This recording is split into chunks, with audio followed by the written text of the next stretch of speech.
Célébré le 8 mars de chaque année, boyeba que journée internationale ya droit des femmes, o ezalaka na objectif ya ko lutter pour na commettre fin na o etali inégalité entre basi na mibali. Bipai wapi thème o ezalaki retenu année o mondialement ezali l'égalité de sexe. Oyo ko permettre yo chaque jour o sombaka mai esika oyo tala gérante na yango yo wana azali kozombongo azali kobina elengi. On a pas sa mai ba mi convoiter la biso pompité to komaka ya kosomba chaque jour.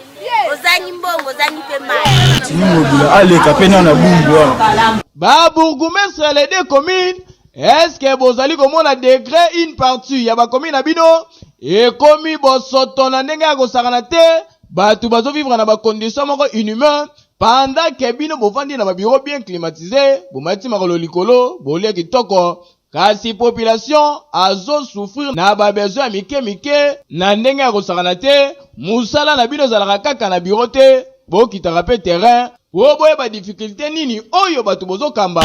Le mars, mois de la femme. Le 8 mars, journée internationale des droits de la femme. Voilà pourquoi nous vous invitons bino ba mama na biso nyonso obosalaka lokumu pour la femme congolaise, aux médecins, aux chanteuses, aux danseuses, aux associations minene, aux fondations ya minene, aux salaramambo nyonso dans l'événementiel.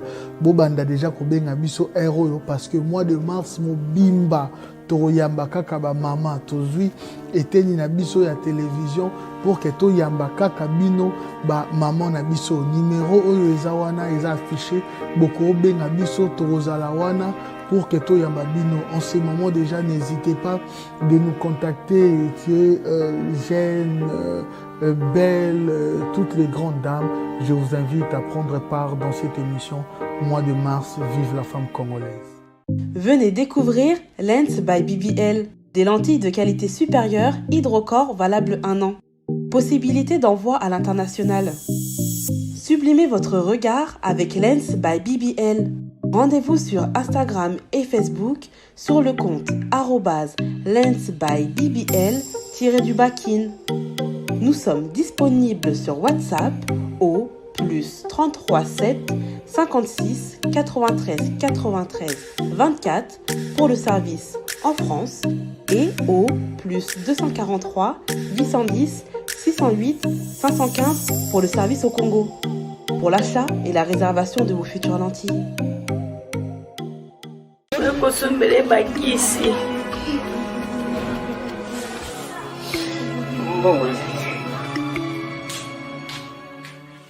Enfin, avec le projet Congo Mokili Mavros, bayeli biso gratuité à santé.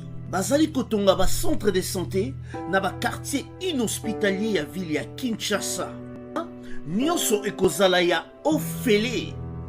Misala ebandi déjà na Kindele pe na Maluku. Yope sala lokola baninga na 10 €, 100 €, 1000 € na yo contribuer pour na kosunga bandeko na Kinshasa. Tala na se ya vidéo na description okomona lien ya cagnotte. Cliquez lien ya cagnotte et kofungolela o page oyo. Cliquez na je contribue. Otie montant au Kokoka. Aucun mode de paiement, soit PayPal, de compte bancaire. Congo Mokili avec le projet Mavros, Bayeli Bisso. Ce journal vous est offert par SK Mining pour l'intérêt général de la population congolaise.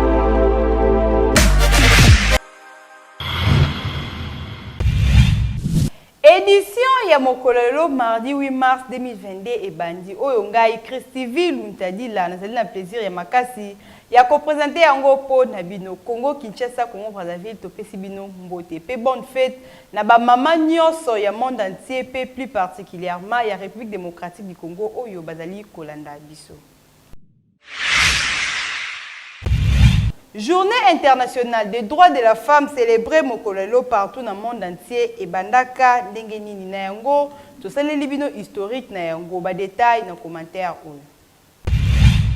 8 mars, journée internationale des droits de la femme. Boyeba que na début il y a 20e siècle, bipai wapi basi ya ba pays ebele mingi na monde occidental, na Europe, na Amérique, pe bipai na bipai babandaki ko se réunir pour na ko défendre ba droit na bango. Oyo origine ya journée yango ezalaki mingi ya lutte pour na ba ouvrière pe ba manifestation ya basi oyo babandaki ko réclamer ba droit ya ba vote pe ba meilleures conditions de travail na égalité entre basi na mibali. Création ya journée internationale des femmes ezalaki proposé pour Nambala ya Liboso na 1910 lors ya conférence internationale des femmes socialistes et pa ya Clara Zetkin. Kasi date yango ezalaki nanu fixe te. Pe na 1917 ba ouvrière ya Saint-Pétersbourg bayaki kosala grève pour na mise en place ya tradition ya le 8 mars.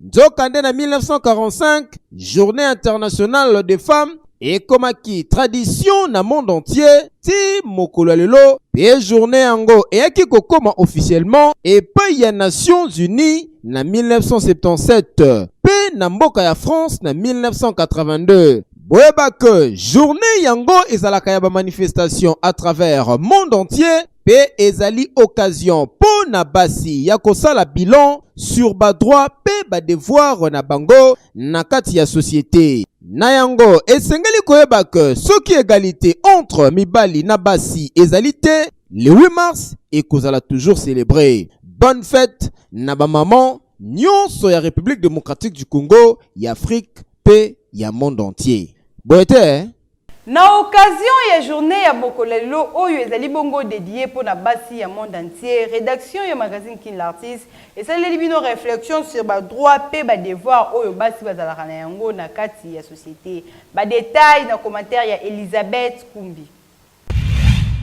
Célébrer le 8 mars de chaque année, boyeba que journée internationale ya droit des femmes, oyo ezalaka na objectif ya ko lutter pour na mettre fin na oyo etali inégalité entre basi na mibali. Bipai wapi thème oyo ezalaki retenu année oyo mondialement ezali l'égalité de sexe aujourd'hui pour un avenir durable. PA en République démocratique du Congo, thème ezali autonomisation des femmes et des filles dans le contexte de lutte contre le changement climatique et la réduction des risques de catastrophes. Na yango na occasion ya journée oyo esengeli na mwasi ya kozwa conscience komitu na pe koyeba ba droit ba devoir pe lisusu apport na ye na kati ya société. Journée oyo ezali dédié te kaka na kolata maputa to pe kosala batapage inutile. Kasi lokola mwasi azali trésor esengeli na ye na journée ya le 8 mars ya ko reconnaître ba valeur, utilité to pe importance oyo akoki komema pour l'épanouissement na kati ya société. Yango rédaction ya magazine Kin l'artiste to souhaiter bonne fête des droits de la femme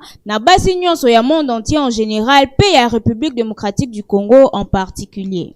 Population oyo efandaka na quartier Lunda tozali na commune ya Kisenso bazali na ba difficulté ya makasi na oyo etali bongo eau potable. Ba détail na reportage ya Jourdain Ndeko. Manque ya eau potable et comme difficulté majeure oyo population ya République démocratique du Congo mingi awa na ville province ya Kinshasa bakoma komona yango mokolo na mokolo. Ndeti awa tozali na quartier Lunda na commune ya Kisenso bipai wapi population oyo bavandaka na quartier oyo bazali konyokwama na ndenge ya nyama na oyo etali problème ya eau potable. Basala bamvula ebele selon l'information tozaki sur place epai na bango moko batikala komona atali tanga ya mai ya régie des eaux te. Quartier oyo mobimba basalelaka kaka mai ya forage ndenge bozali komona soki pe okomi awa plein à craquer, c'est-à-dire ba maman na bana voire même ba papa bango nyonso bayaka kaka awa poda kozwa mwa mai ya kosokola pe kosalela misala ya ndenge na ndenge. Ba misusu kutu pe na mistake ya fourmi bamelaka yango soki pe awa mai yango ezalaka ya ofele te, c'est-à-dire na budget na yo ya mois il faut kobongisa quelque chose oyo ko permettre yo chaque jour osombaka mai esika oyo tala gérante na yango yo wana azali kozombongo azali kobina elengi. On a pas sa mai ba mikondo batela biso pompe te to komaka ya kosomba chaque jour. ozangi mbongo ozangi pe mai ozangi mbongo ozangi pe mai na ndako toumeli banda biso tozalaka bala mipie toboti tozosomba akaba mai tosenga bakonza mboka batala pe komine na biso batala biso mapamba.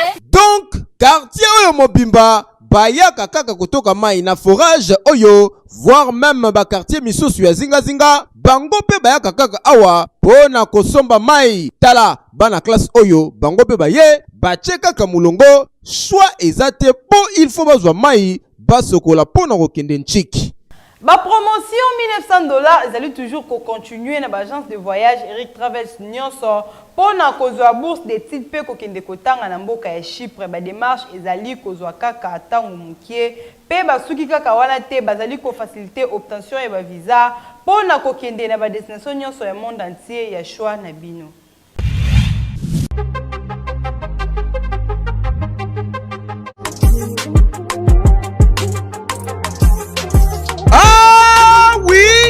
Lelo na Kinshasa ezali possible pe facile ya kozwa bourse d'études pona kokende kotanga ya ofele partout oyo olingi na monde grâce ya bandeko ya agence de voyage Eric Travel numéro 1 na masolo ya voyage awa na RDC bakosa yo te moko te na terrain oyo ezali kokumbama epai ya ADG Eric Mwamba Nzambe pe numéro 1 na masolo ya prise en charge awa na RDC.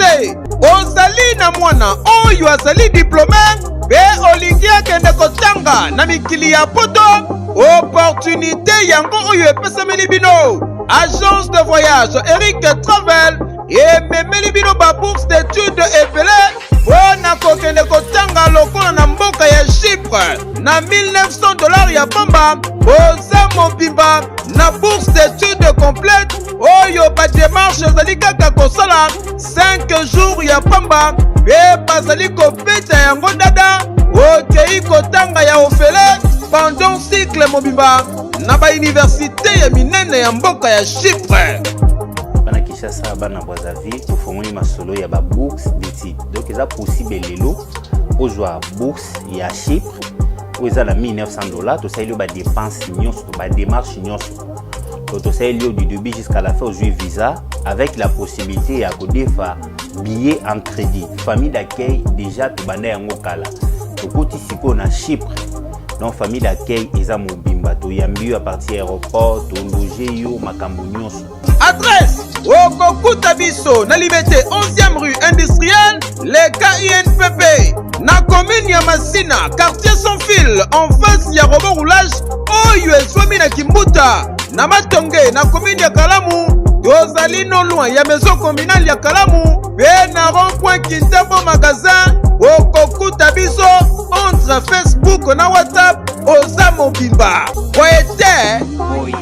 Fabrication ya banzungu ya mbodi à la congolaise esalemaka ndenge nini ba reporter na biso bakitaki na commune ya Kalamu pona kotala lolenge nini basalaka yango ba détail na commentaire puis reportage pour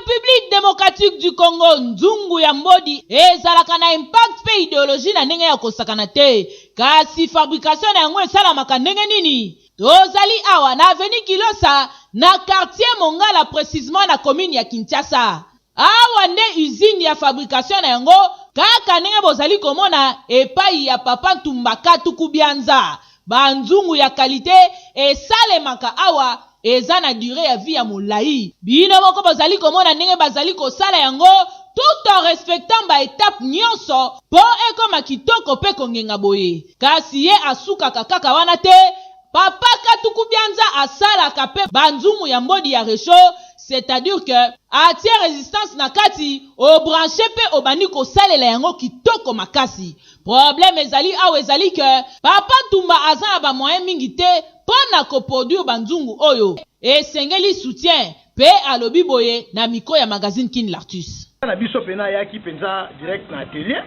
ayeko kuta na penza na banzungu ya qualité boye zo sala mapena na Europe te mbe biso moko tozo fabriquer ndenge za penza boye donc okoyi kosomba ngo boye na donc 10 ans 20 ans 30 ans donc epasukaka te eloko moko te. Bon, matière otosalaka nango eza matière neti ya bamituka, batole mosusu ezala kaka matière première, lion, biloko ya bamoto, c'est-à-dire tolambaka yango. Naza si omonaki kuna ndenge tozalaki mpenza tolambaka yango ekomi mai, alors tosopi ndenge omonaki nzungu ekosalama. Na lopoto baloba y a pas de son métier, y a que de sorte gens. Ole ya kosenga na nzela sombelanga pesanga kabelanga aponi na ye musala oyo pona kolesa libota na ye. Tozali kosenga awa kaka na batu ya mitema malamu boya ko soutenir papa Katuku Bianza po oyo ezali ar ya kitoko pe musala ya kobetela bino. Nazoyebisa bino bomeka kaka nzungu oyo bokopesa sango. Bongo te.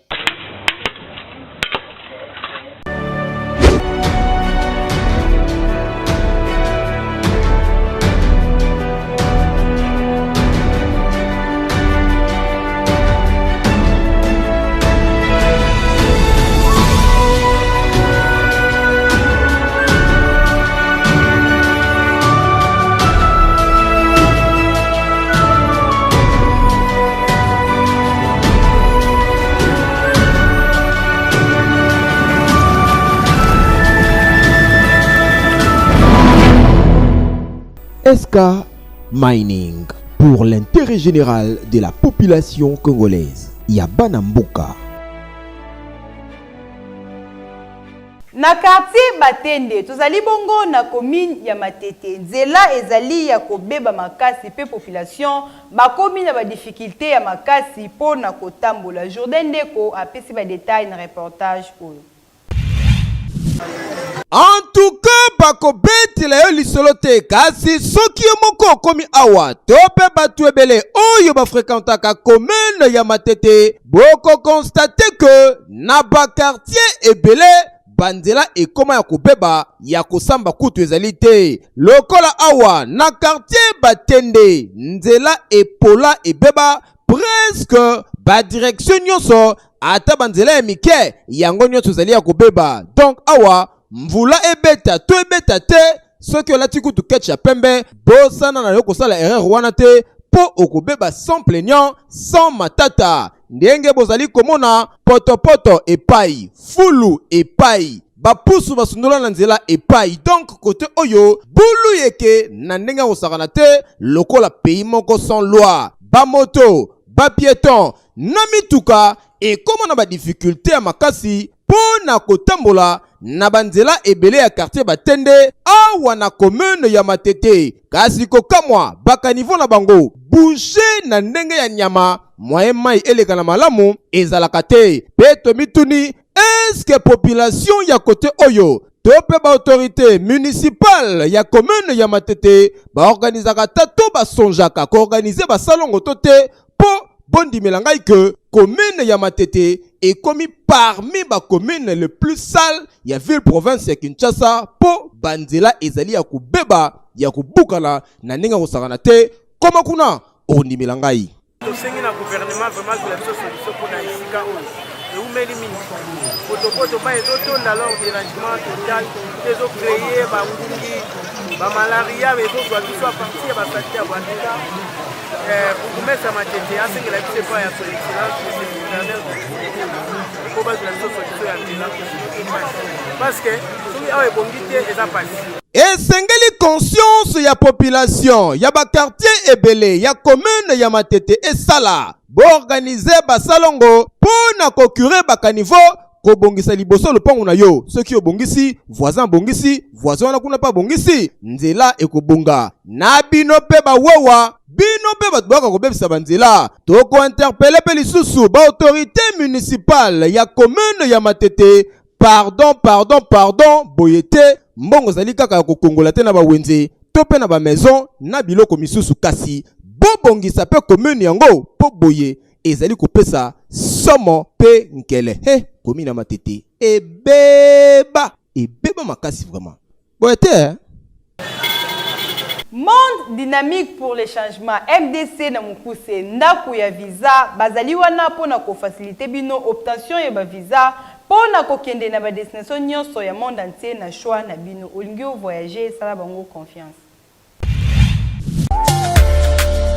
Deko ya Kinshasa yokela ngai eloko oyo MDC na mokuse force de frappe ndaku ya visa aye na formule ya sika ezali koratete un coup une flamme olingi kozwa visa pona ba étude tourisme commerce pe masolo misusu tour oyo baye na mama na promotion ya prix dimi okei na mikili ya poto po awa visa ezali kosopa na lokola na mbula bakosa yo te ndeko ya Kinshasa. Démarche ya visa pona Canada na $1000 ya pamba omoni mikili ya poto tolobi bien $1000 ya pamba oza na prise en charge complète pe accueil sur place soki ozali na ndeko moko te na mboka ya Canada. Bongo soki olingi okende na mboka ya Turquie na $500 ya pamba oza mobimba ozwi visa na yo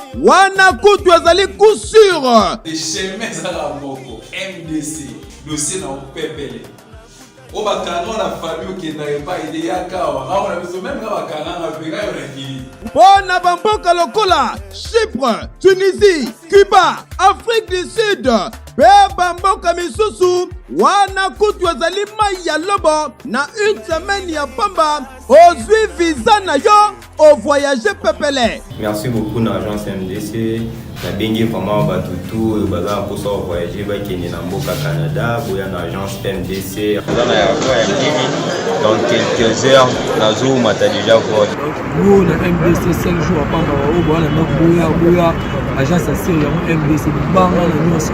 Je dis vraiment merci à l'ONG MDC parce que j'ai obtenu mon visa et aujourd'hui c'est le jour du départ au mois de décembre. Donc je vais commencer les études pour la session d'hiver, donc janvier 2022. Merci l'ONG MDC pour l'assistance Visa Canada. Voilà, tout est là. Voilà, je suis déjà sur le point de départ vers le Canada. Je vous invite à venir nombreux, c'est sérieux et efficace. Merci. Adresse Okokuta biso na croisement Mushika Binda na commune ya Lingwala na quartier Bovan à quelques mètres na boulangerie Pain Victoire pe na Tchangu tozali na Rebetani na commune ya Masina sur boulevard Lumumba okoti na MDC odimi na mikili ya poto. To continuer journal na biso na communiqué nécrologique oyo nzoto pekisi miso elingaki nanu komona yo emona yo lisusu nzoto na ngai Ngwanza na famille Shole bazali na pasi pe mawa ya koyebisa na baninga pe bayebani na bango liwa ya mwana mwasi ndeko nièce belle-sœur na kombo ya Rosate Ayu Molemba oyo akufaki mokolo ya mardi 1er mars 2022 na hôpital Initiative Plus suite ya maladie moko ya tango ya mokuse. Programme ya ba funérailles ezali ko se présenter boye. Mercredi 9 mars 2022 veillée mortuaire ekosalema na Avenue Ngwanza numéro 14 pe mokolo ya jeudi 10 mars 2022 na ngonga ya 9h levé ya corps ekosalema na morgue ya hôpital Bénédiction ya Kinkole pe na ngonga ya 10h30 messe ya recueillement ekosalema na espace ya morgue na CNPP Kinkole. Na ngonga ya 11h enterrement eko-intervenir na cimetière ya Nteli Bambou pe pain ya consolation ekosalema na résidence familiale oezwami sur avenue Ngwanza numéro 14. Communiqué signé Frédéric Ngwanza pour la famille. sanke nayeba bisika molimo ekovanda État ya bakable ya courant pe bapoto na quartier Kumbu na commune ya Kisenso ezali mabe makasi oyo ezali bongo danger makasi pour la population oyo bafanda ka côté kuna. Ezali risque ya makasi epai ya population oyo bavandaka awa na quartier Kumbu tozali na commune ya Kinsenso ndenge bozali komona bakable ya courant oyo tala dimension pe niveau oyo ezali awa kutu soki ata mwana muke atie liboko boye akangi yango akoki pe kosala diemba bilokota ya pasi pe mawa ndenge bozali komona ezali kaka pembeni ya école, c'est-à-dire na entrée ya école oyo ba risque ezali ya makasi bana bazali kokota kobima toyebi te awa soki emengi kaka kokatana tokoyoka sango pe na ngambo misusu botala ndenge awa elingama na yango oyo tobenga yango toile d'araignée to pe nini ebongo soki oyo kote ya bapoto wana kutu koloba te tala oyo yango kutu ekoyela ndako ya bato yango pe kutu esala fissure bakolo lopango yango kutu bavandi na bango kimia lokola eloko ezali te nzoka nde ezali risque ya makasi pe bango moko balobaki ke chaque jour kutu bandeko ya SNEL bayaka awa na lopango na bango pona kotikela bango ba facture kasi bamonaka kaka poto oyo boye esali bamvula ebele enkipakara oyo wapi singa na bango batela biso singa epola taku basinga ndeza opportunité basinga batela biso bachanye biso basinga courant kutu ekuti okele nango kutu oza biso na courant bale ya mbongo pamba oyo tokointerpele kaka bandeko ya SNEL boye ezali kitoko te ata muke bafacture ya courant bozoya kokotika pe soki mutu afuti te bokokata ye sans plaignant sans matata kasi kobongisa ezali problème ya munene epai na bino yango totuna ta mbongo yango bozwaka ekendaka wapi po population oyo bayo bénéficier na courant ngo esengeli bakable ezela ya malunga bapoto ezela ya malamu po bazwa courant pe tango bazali kofuta mbongo ezali eloko mwa malamu boye kaka mosala osalema kitoko te ata mokie SNEL bongisa po population ya quartier Kumbu na Kinsenso babaye bino boye te population oyo bafandaka na frontière ya bakomine ya Makala pe Bumbu bavivaka ndenge nini bolanda condition de vie na bango tozali entre bakomine ya Bumbu na Makala bino moko botala degré bosoto salete ezali côté oyo pardon il faut bolukela yango kombo bafulu partout tellement zela ya koleka malamu ezali te bato bakoma kutu koleka likolo bafulu oyo ebongo sikoso eloko moko mabe ezalaki wana ekoti na lokolo to ekati ozoki imagine problème okoma nango ebongo côté courant wana kutu bosana basinga oyo bozali komona ezali nango kaka baechantier ya pamba donc côté oyo courant ezalaka te babeti bamikolo ebele bazalaka molili ebongo soki butu ekoti wana nde vraiment pardon molili moko ezalaka kote oyo epermetaka bakuluna basala baopération na bango kitoko po bino moko boyebi nde bango balinga molili ebongo so bazwi na coin ndimelanga baorate o te ebongo tala place basukolaka na bisika basalaka bagrand besoin na bango en tout cas soki otali yango okoyoka na pasi na motema po degré ezaleli bino moko na bandako bolukela yango kombo po biso toyebi te soki tobenga yango douche to soki pe nini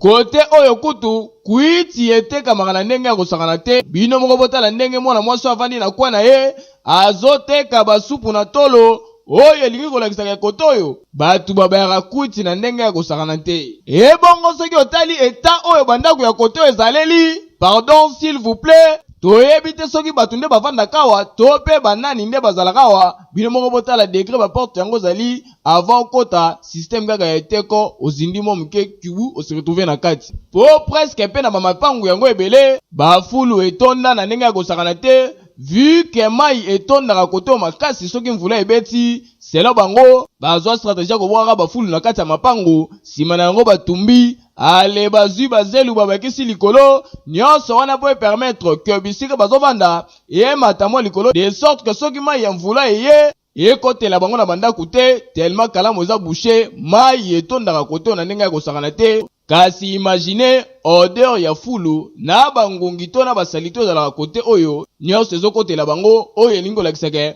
population azali na facilité ya koatrape bamaladi ya ndenge na ndenge oyo ekobimela na bosoto bozali komona donc soki mbula ebeti awa bato ya sema bazala na likama mai etonda bala mystique mai etonda bamapangu bamai etili na buketwa yango tosenga kaka na ye moko gouverneur de la ville Gentini Mobila aleka mpe na bumbu wana babourgmestre les deux communes est-ce que bozali komona décret une partie ya bacommune na bino ekomi bosoto na ndenge ya kosakana te bato bazovivre na bacondition moko inhumain pendant que bino bovandi na babiro bien climatisé bomati makolo likolo bolia kitoko kasi population azo souffrir na babesoin ya mike na ndenge ya kosakana te musala na bino ezalaka kaka na biro te bokitaka pe terrain po boyeba difficulté nini oyo bato bozokamba baza na yango po bokende kolobela bango epai ya bakonzi ya likolo po batrouve solution de sorte que population abika malamu abika na bacondition oyo esengeli boye eza kitoko ata moke te bolukela bango solution sino te oyoka kaka ebolobi awa boyebela ere yango oyo rubrique ya bakinois mpe babrazavillois mingi préféré ya badiaspora ezalaka kaka moko bulu yeke plus original à mode 4G motuna ya lelo ezali nini mpe euti epai ya nani tolanda ebongo tozwa leson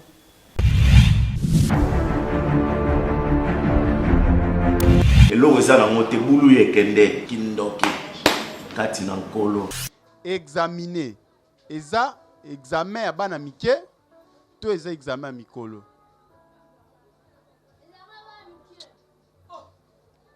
yo abanda obeta baloba bongo examiner ezali examen ya bana mike be ya mikolo donc naloba ezali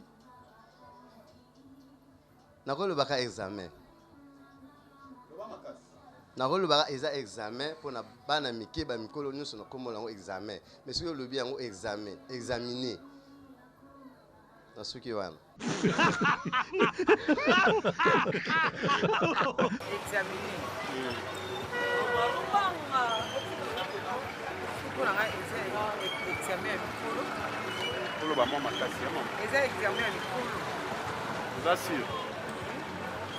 Bamo makasi tala caméra. Oui, pour ngai na moni eza examen ya mikolo.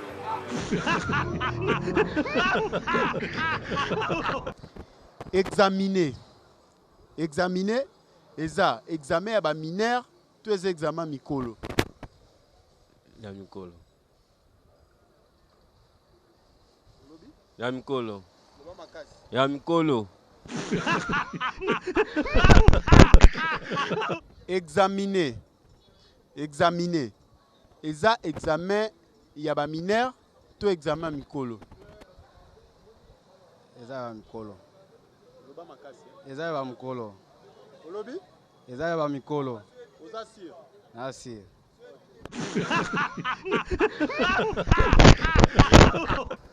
examiner eza examen ya ba mineur to eza examen ya mikolo eza ya ba mineur eza ya ba mineur eza ya ba mineur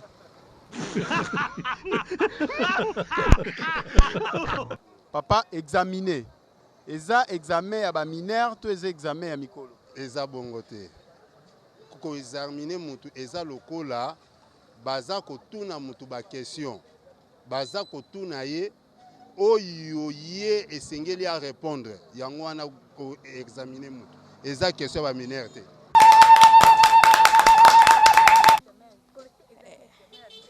examiner eza examen ya mikolo te eza pe ba mike te eza soki mutu aki kosala examen na hôpital nde babenga ko examiner oza sûr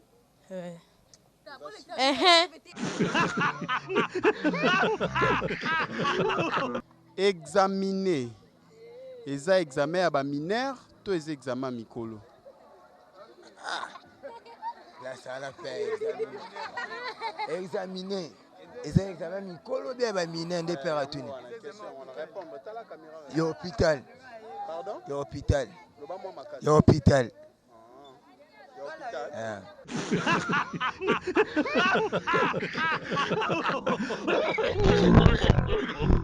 Kini l'artiste Bouluyeke Bliss original ne tombera jamais original. Chikotokana no bundite Bouluyeke makambo. Ça palpite trop. Bouluyeke makambo. Ça c'est l'original, parole du maître. Quand on connaît, on connaît. Bouluyeke boma, Bouluyeke boma. Et quand on ne connaît pas, on apprend. Zalale. Parole du jeune maître, parole du jeune maître. Bomoni lokola bulu yeke kota kina bandaku boseka ki pe bokangama ki bapanzi kasi awa na rédaction ya magazine kin l'artiste misala koloba tangu ozali koseka garder pe stylo pembeni pona konote bonne réponse ya mokolelo boyeba pe bosimba ke examiner ezali na yango ko observer avec attention topé avec réflexion topé ko juger mutu des points de vue connaissance na ye yango wana nde na français babengaka examiner awa nde na komi na suka kasi ava to boucler complètement édition ya mokolelo tsali bongo la page rose oyo. Joyeux anniversaire et pas ya bébé Pacifique Lublo oyo abotama mokolelo la fille de maman Roli tika ete nzambe azala na yo na bougie moko oyo zali kosuse na bomo na yo bébé Pacifique Lublo okola na sagesse pe intelligence pe lisusu to souhaiter ba joyeux anniversaire et pas ya Dorcas Londa molandi monene ya magazine kin l'artiste tika ete nzambe azala na yo na bougie moko oyo zali kosuse na bomo na yo mokolelo. Que du bonheur pour toi, Ndeko Dorcas Londa prospère à tout égard. Awande, na commis complètement na souka. Ya présentation ya magazine qui l'artiste ya mokolelo, na zaki na plaisir ya makasi. Ya ko présenter yango po na bino. So ki bo sepele ki na yango bo pesa merci. Na équipe technique pe rédactionnelle mobimba o esunga ki biso po tuto réaliser. Ya mokolelo malamu. Ngai na bino to kutani na mikolo. Oyo ezali koya po esala eloko.